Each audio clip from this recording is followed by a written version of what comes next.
Alright, here's a short review for the Phenom 300 for Xplane12. Now, my full review will be on a live stream, of course, so I can go a little more in depth. So here's just a quick review in case you're interested in buying this plane. So, of course, this is the Phenom 300 as I just said, and in the title. And this is for Xplane12 and Xplane11.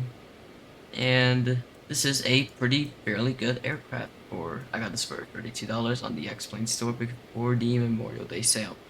Now the base price I'm pretty sure is $49, I think, or somewhere around like $50. And that's not bad. This is one of the only business jets in X-Plane, and the more expensive one would be the Challenger 650, which is considered the most study level aircraft, and pretty much you can get in a flight sim, not just X-Plane. So I would say this is study level, but just not quite there yet. This is, I would say, is high fidelity or somewhere near ultra realistic. So let's go through each part of the cockpit and then the cabin. So first at cruise, we are using CRS, which is the auto throttle that comes with it. It's only good for cruise pretty much. Here's the MFD, which is the like one of the coolest parts of this plane. So system, you can see all the systems. You can see fuel, which you also see in the EFB, and the anti-ice and the electrical. You can also narrow down this page just in case you want to see more of your flight plan. I'm gonna have it on large though. Go back to status, then system. We can go into flight plan, see our full flight plan here. And yeah, that's pretty cool.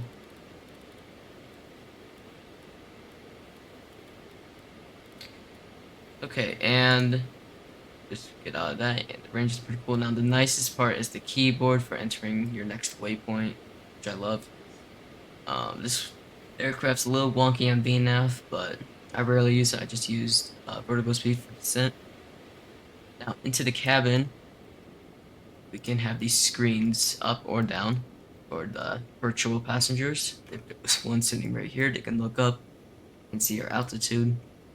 Now, another cool part is the adjustable trays. This one spawns a coffee, and this one spawns the EFB in the back. So if you wanted to chill in the back, and I don't know why it's because that one in the front's not turned on. You wanted to chill in the back and look over your stats, and that's the best to do it. All right, and here is the bathroom. Now this is remained closed while you start up this aircraft or when you load into it. So you just open it.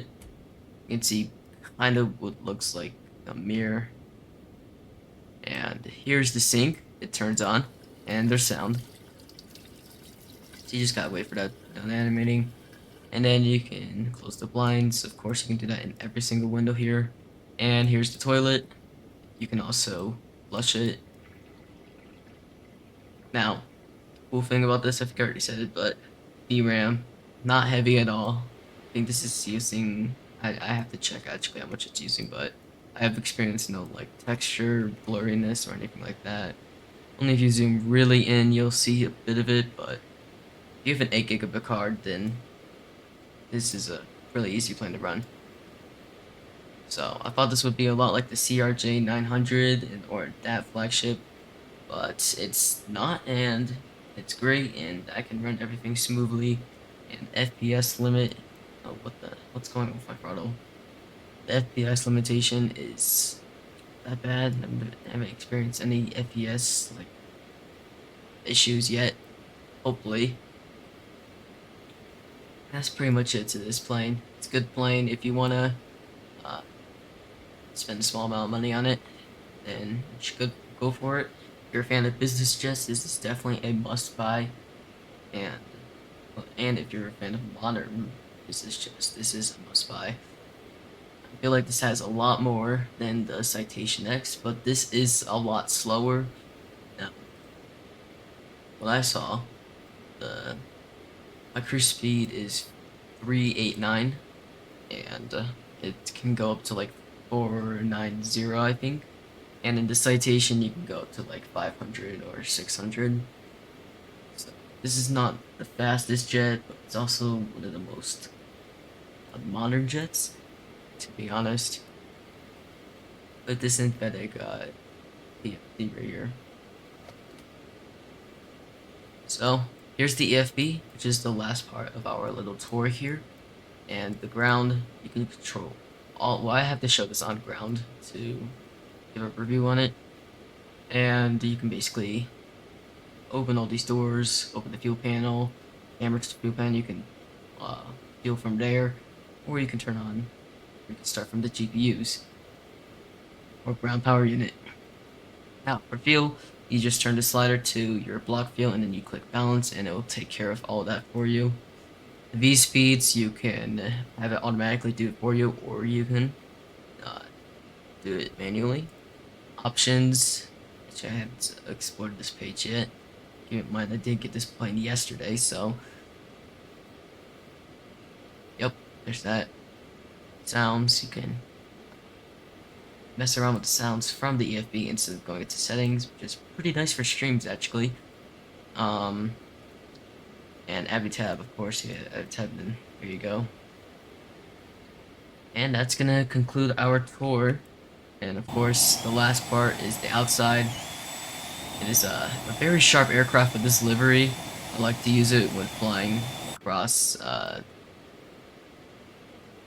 more oranger terrain. It's just the Rockies. So that's just my taste. And that's it for our quick review for the Phenom 300 for Xplane12. And there will be a live stream sometime later this week. Don't know when. It won't be a tutorial, it'll just be like another just review. I mean, if you want to use it for tutorial, you can, but if you want a tutorial for this plane, I recommend checking out Q8 Pilot's channel. He has 2 review videos over this plane, so that's it for this video. Goodbye.